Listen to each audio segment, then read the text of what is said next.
नमस्कार. एससीए क्लासच्या ऑनलाईन प्लॅटफॉर्ममध्ये आपलं सगळ्यांचं स्वागत आहे.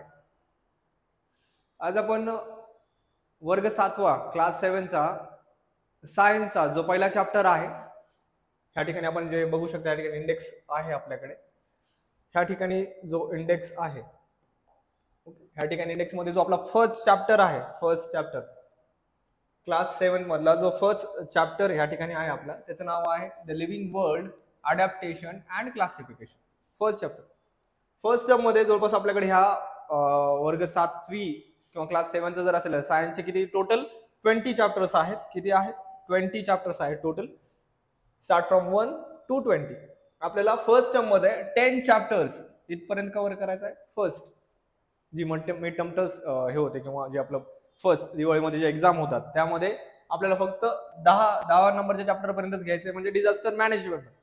त्यातला पहिला जो चॅप्टर आहे त्याचं नाव आहे the living world, adaptation and classification. हा आपला काय आहे? फर्स्ट चॅप्टर आहे. हा कुठला चॅप्टर आहे? आपला फर्स्ट चॅप्टर आहे. ह्या ठिकाणी जो आपला फर्स्ट चॅप्टर आहे the living world and the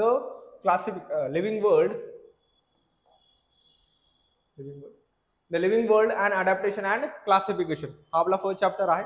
याच्यामध्ये जर तुम्ही बघितलं तर ह्या ठिकाणी बघा, फर्स्ट जो वर्ड आहे तो आहे लिव्हिंग वर्ल्ड, सेकंड आहे अडॅप्टेशन आणि थर्ड आहे क्लासिफिकेशन.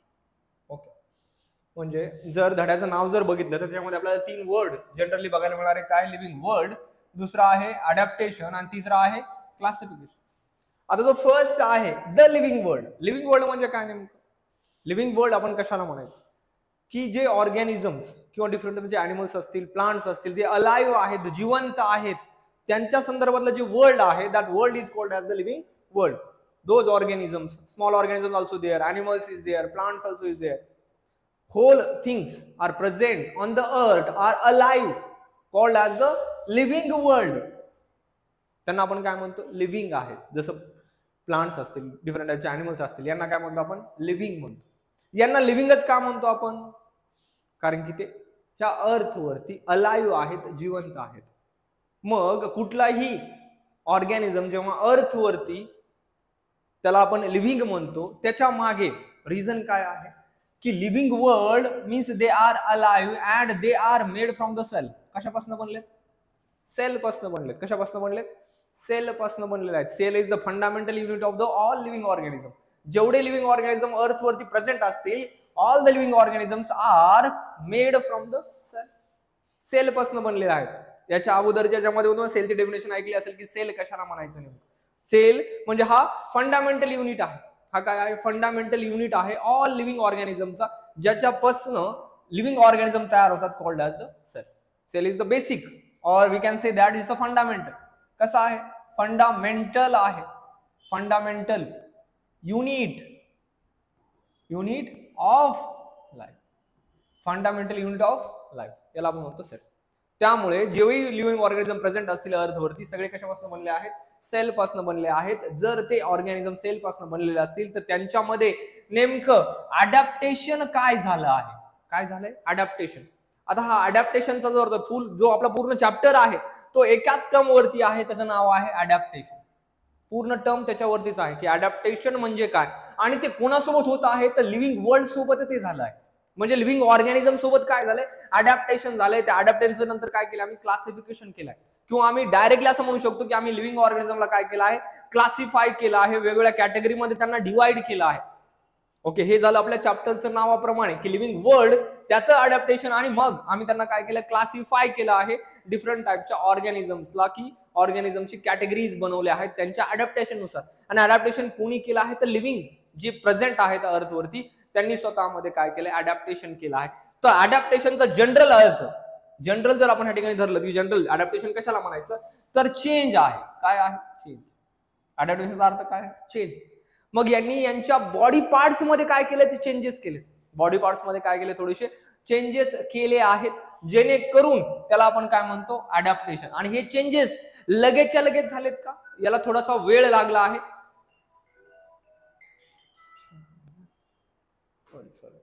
याच्यामध्ये काय झालंय? जे चेंजेस झालेत या चेंजेससाठी काय लागला? थोडासा वेळ लागलाय. हे चेंजेस एकदम फास्ट वगैरे झालेत का, यांच्यासाठी थोडासा काय लागलाय, वेळ लागलाय. म्हणून याला काय म्हटलं जातं, हे जे चेंजेस झाले आहेत हे कसे आहेत, ग्रॅज्युअली चेंजेस आहेत, हळूहळू हळूहळू झाले.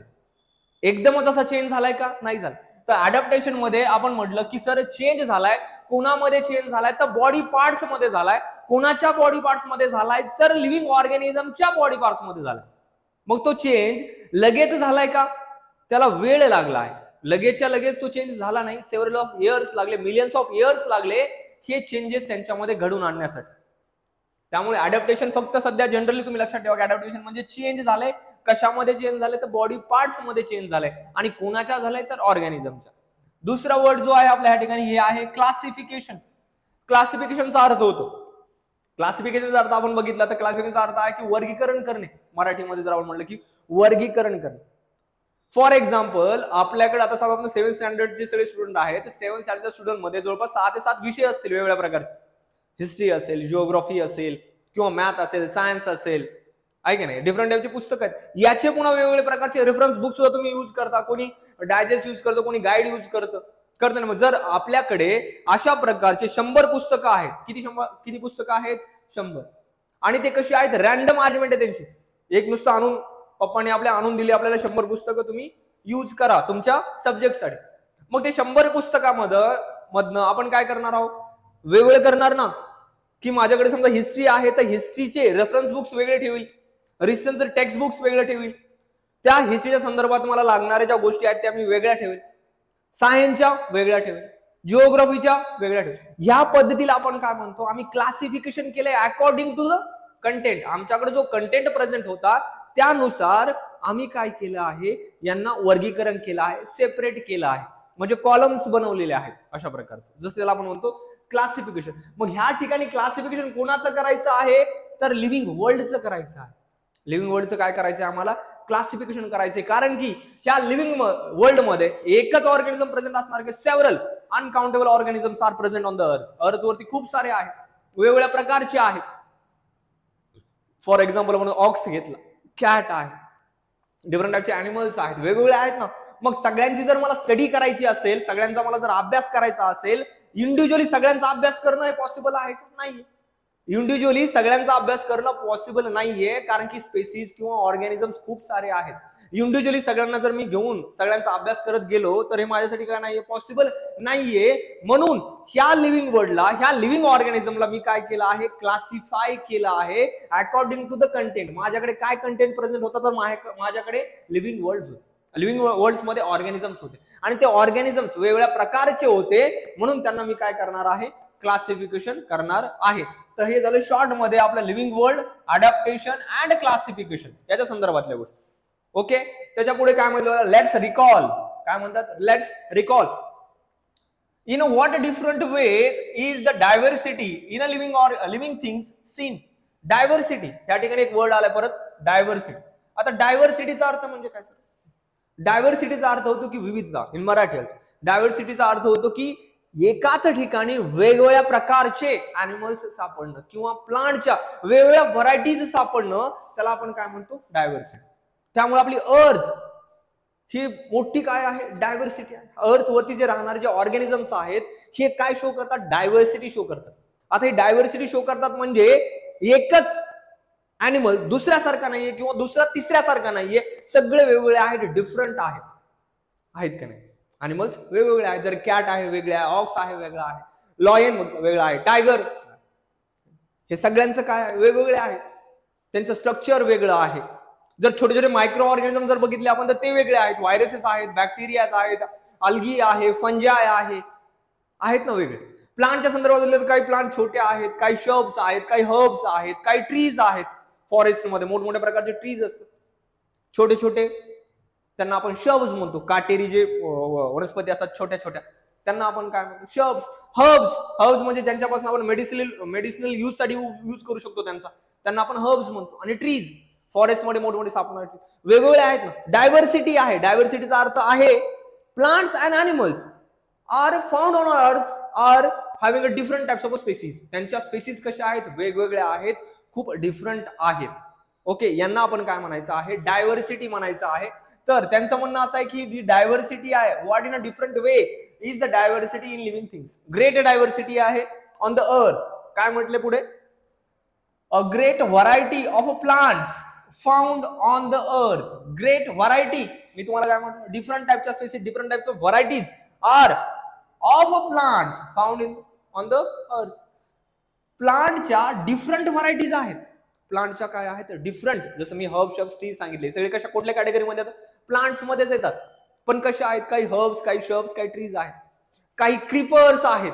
क्रीपरचा अर्थ होतो जमिनीवरती त्यांची ग्रोथ होते. जसं वॉटरमेलन आहे, जमिनीवरती ग्रोथ होते ना, क्रीपर्स त्याला म्हणतो आपण. काय म्हणतो त्यांना आपण? क्रीपर्स. दुसरे असतात क्लाइंबर्स. क्लाइंबरचा अर्थ काय आहे? की त्यांना, क्लाइंबरचा अर्थ असा होतो की विदाउट सपोर्ट ते काय ग्रो करू शकणार नाही. जसं आपल्याकडे फॉर एक्झाम्पल, बेस्ट एक्झाम्पल जर घ्यायचं जर झालं तर आपल्याकडे मनी प्लांट आहे बघा. प्रत्येकाच्या घरामध्ये असतो मनी प्लांट. मनी प्लांटला जर ग्रो करायचा असेल, त्याची ग्रोथ तुम्हाला करायची असेल तर you have to take a support. त्याला काय तरी सपोर्ट द्यावा लागेल, एक काडी तरी ठेवावं लागेल किंवा दोरीनं बांधून तरी ठेवावं लागेल, तरच त्याची ग्रोथ होईल. त्यांना आपण काय म्हणतो? त्यांना आपण म्हणतो क्लाइंबर्स. काय म्हणतो त्यांना आपण? क्लाइंबर्स. वरती चढणारे, सपोर्ट घेऊन ग्रोथ करणारे. क्रीपर्स, जमिनीवरती त्यांची ग्रोथ होणार. जसं वॉटरमेलन आहे, हर्ब आहे, शब्स आहेत, हे सगळे प्लांटच्या कॅटेगरीमध्ये येतात ना. पण त्यांचे स्ट्रक्चर, त्यांचं मॉडिफिकेशन, त्यांचं अडॅप्टेशन हे सगळं काय आहे? डिफरंट आहे. म्हणून काय म्हटलं? A great variety of plants found on earth. Variety different आहे, खूप सारे प्लांट्स आहेत found on the earth. Some plants have colourful flowers. Some plants grow in water whereas some are to be found in a desert. आता एक एक बघूया आपण. Some plants have a colourful flowers. काही प्लांटला कलरफुल फ्लावर्स आहेत, different टाइपचे colours आहेत. व्हाईट फ्लावर्स पण असतात, रेड फ्लावर्स सुद्धा आहेत का नाही? वेगवेगळ्या कलरचे फ्लावर्स, वेगवेगळ्या कलरचे प्लांट सुद्धा आहेत. काही काही प्लांट्स असे आहेत की त्यांना फ्लावर्स येत नाही. आहेत ना असे काही प्लांट्स की ज्यांना काय येत नाही? फ्लावर्स त्यांना येत नाहीत. तर ह्या ठिकाणी have colourful flowers. Some plants grow in water. Some plants are grow in water. जे प्लांट्स वॉटर मध्ये ग्रो करतात, जे प्लांट्स वॉटर मध्ये ग्रो करतात किंवा ऑन द वॉटर ग्रो करतात, that plant also called as. ह्या प्लांटला आपण काय म्हणतोय माहितीये का? जे वॉटर मध्ये ग्रो करत आलो, ग्रो, यांना काय म्हणतो आपण? ॲक्वॅटिक.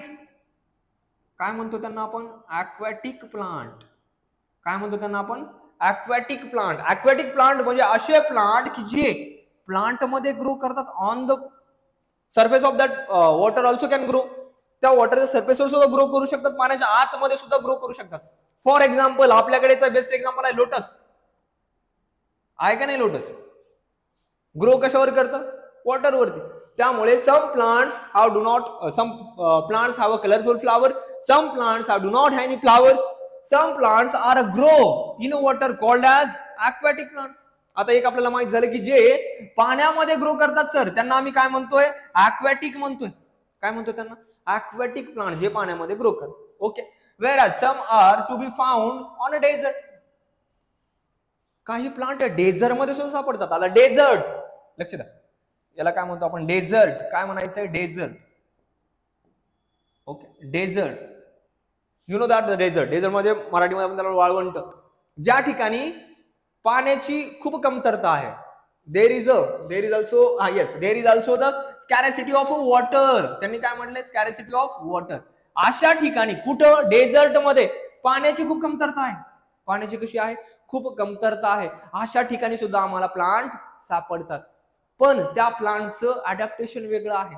त्या ठिकाणी राहणारे जे प्लांट्स आहेत त्यांना लीव्हज नसतात. त्यांना काय नसतात? लीव्हज नसतात. जे प्लांट तुम्हाला डेझर्ट मध्ये सापडतील त्यांच्याकडे तुम्हाला काय नसणार आहेत? काय म्हणूया त्याला आपण? लीव्हज त्या प्लांट मध्ये सापडणार नाहीत तुम्हाला. Okay. Desert which scarcity of water म्हणजे कमतरता. मी आधी सांगितलं की ज्या ठिकाणी पाण्याची खूप कमतरता आहे, खूप कमी पाणी आहे, अशा ठिकाणी जे प्लांट ग्रो करतात त्यांना आपण म्हणतो की ते डेझर्ट मधले आहेत. कुठले आहेत ते? डेझर्ट मध्ये. डेझर्ट मध्ये असणारे plants. Some plants are found only in a snow region. Snowy region म्हणून. स्नो रिजन म्हणजे ज्या ठिकाणी जास्त बर्फ पडतोय, जसं हिमालय रिजन्स मध्ये जे प्लांट्स आपल्याला ग्रो करताना आढळतील ते कुठले आहेत? स्नो रिजन मधले. कुठले? स्नो. ज्या ठिकाणी जास्त बर्फ पडतो अशा ठिकाणी सुद्धा मला प्लांट सापडतात. Some plants cannot be seen without a microscope, whereas some are huge in size.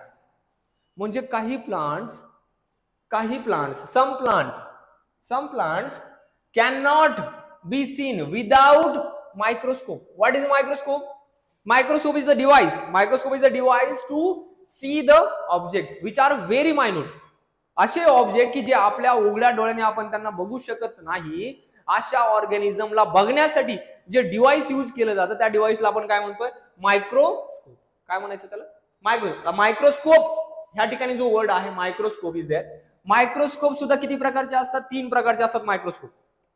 Microscope किती प्रकारचे असतात? 3. एक तर म्हणलं आपण सिंपल मायक्रोस्कोप, दुसरा आहे आपल्याकडे कंपाऊंड मायक्रोस्कोप आणि तिसरा आपल्याकडे येतो इलेक्ट्रॉनिक मायक्रोस्कोप. हे असे 3 प्रकारचे काय असतात?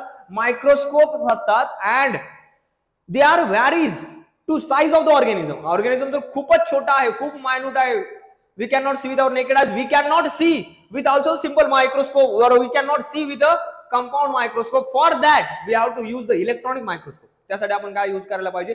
इलेक्ट्रॉनिक मायक्रोस्कोप यूज कर. आणि याचं वर्किंग हाय मॅग्निफिकेशन आहे. मॅग्निफिकेशन कसं आहे? ह्यूज मॅग्निफिकेशन आहे याच्यामध्ये. सिंपल मध्ये सुद्धा तुम्ही some organism can be identify.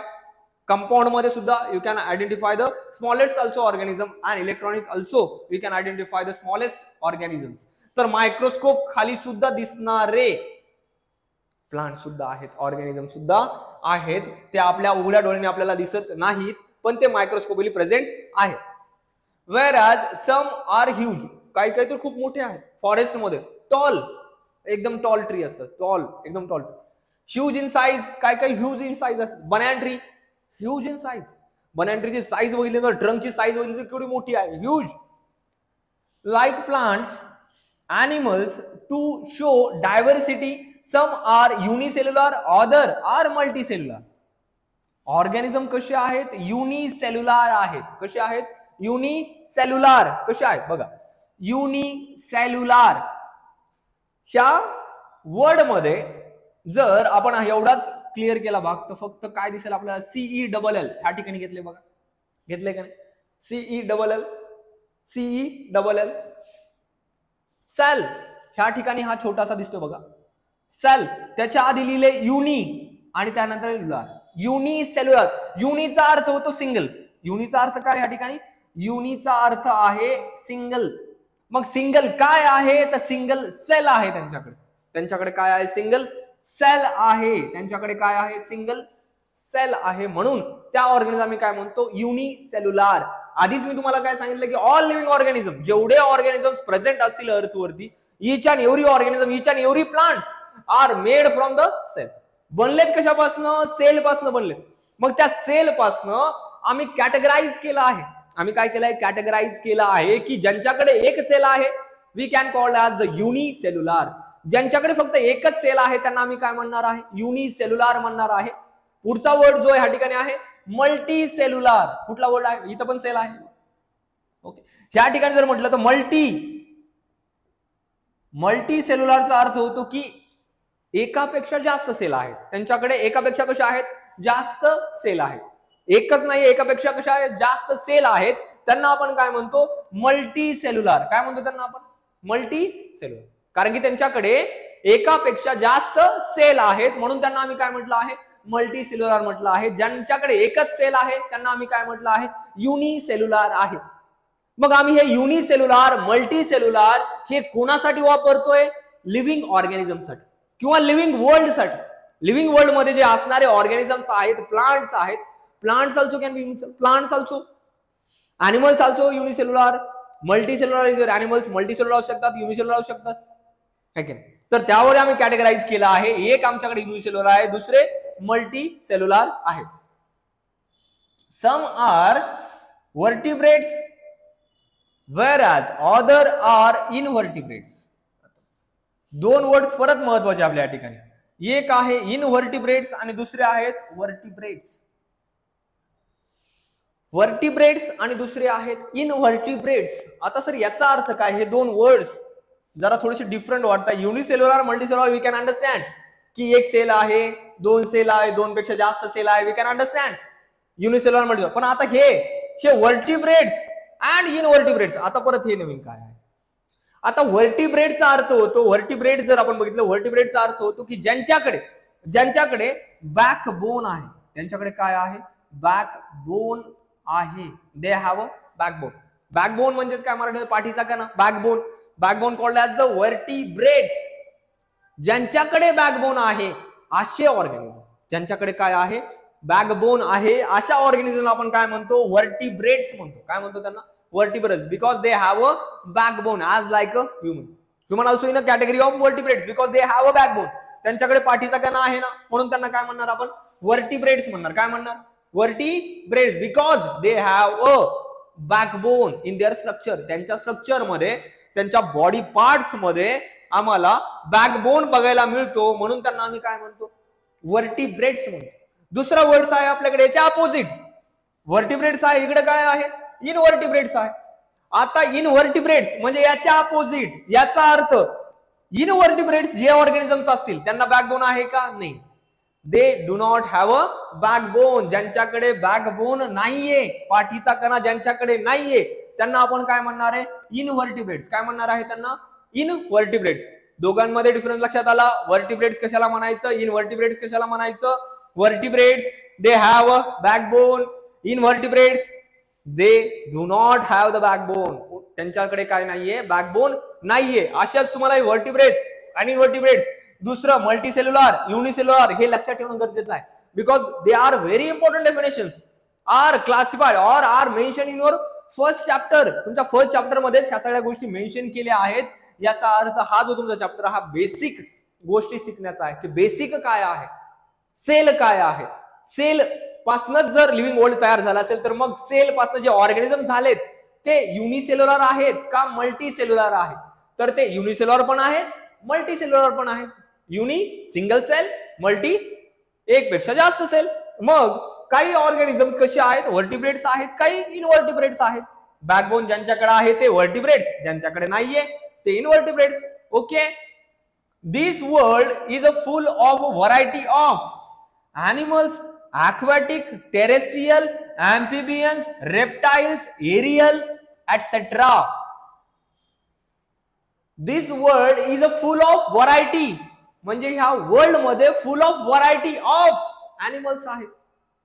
ह्या लिव्हिंग वर्ल्ड मध्ये डिफरंट टाइपच्या व्हरायटीज ऑफ एनिमल्स आम्हाला बघायला मिळतात. मग कुठल्या व्हरायटी आहेत त्यांनी मेन्शन केल्यात, कुठल्या कुठल्या व्हरायटीज आहेत, फक्त आपल्याला लक्षात ठेवायचं. कुठला आहे, ॲक्वेटिक. मी आधीच सांगितलं तुम्हाला, ॲक्वेटिक म्हणजे काय, जे पाण्यामध्ये ग्रो करतात. प्लांट असेल तर पाण्यामध्ये. अॅनिमल जे असतील ते पाण्यामध्ये जे राहतात त्यांना आपण ॲक्वेटिक म्हणतो. यातला का फिश आहे, क्रोकोडाईल आहे, टर्टल आहे, डिफरंट टाइपचे फिशेस आहेत, स्टार फिश आहे. हे सगळे काय आहेत, ॲक्वेटिक अॅनिमल्स आहेत की जे पाण्यामध्ये राहतात, म्हणून त्यांना काय म्हटलंय, ॲक्वेटिक. दुसरे आपल्याकडे आहेत टेरेस्ट्रियल. कुठले आहेत, टेरेस्ट्रियल. आता टेरेस्ट्रियलचा अर्थ होतो की जे जमिनीवरती राहतात त्यांना आम्ही काय म्हणतो, टेरेस्ट्रियल. जे कुठे राहणार आहेत, जमिनीवरती राहणार आहेत, त्यांना आपण काय म्हणणार आहे, टेरेस्ट्रियल अॅनिमल्स. जमिनीवरती राहतात, टेरेस्ट्रियल. पाण्याच्या आतमध्ये राहतात, ॲक्वेटिक. पाण्याच्या आतमध्ये जे राहतात ते कोण आहेत, ॲक्वेटिक आहे. टेरेस्ट्रियल जमिनीवरती राहणारे. दुसरा वर्ड महत्वाचा आहे ॲम्फिबियन्स. काय आहे, ॲम्फिबियन्स. ॲम्फिबियन्सचा अर्थ होतो की हे जे अॅनिमल्स आहेत हे एक तर जमिनीवरती पण राहू शकतात आणि पाण्याच्या आतमध्ये सुद्धा राहू शकतात. दोन्ही गोष्टीकडे ते ग्रो करू शकतात. पाण्यामध्ये असतील तरी चालेल, काही प्रॉब्लेम नाहीये. लँड वरती असेल तरी काही प्रॉब्लेम नाही. For example, we have a example for the frog. Frog is the best example. Frog can live in water also and frog can live on land also. दोन्ही ठिकाणी जे राहतात. फॉर एक्झाम्पल फ्रॉग बघितला असेल तुम्ही, frog जमिनीवरती सुद्धा तो बेंडूक उड्या मारत जातो आणि पाण्यामध्ये पण काय करतो, स्विम करतो का नाही. त्यामुळे त्यांना आपण कुठली कॅटेगरी म्हणतो, ॲम्फिबियन्स. कुठली category, remember that word, very important. ॲम्फिबियन is a word very important because it's a connecting link. ह्या दोघांमधला हा एक आहे. म्हणजे दोघांमधला कुठला, जे पाण्यात राहतात ते आणि जमिनीवर राहतात ते, त्यांच्यामधला कोण आहे, ॲम्फिबियन्स आहे.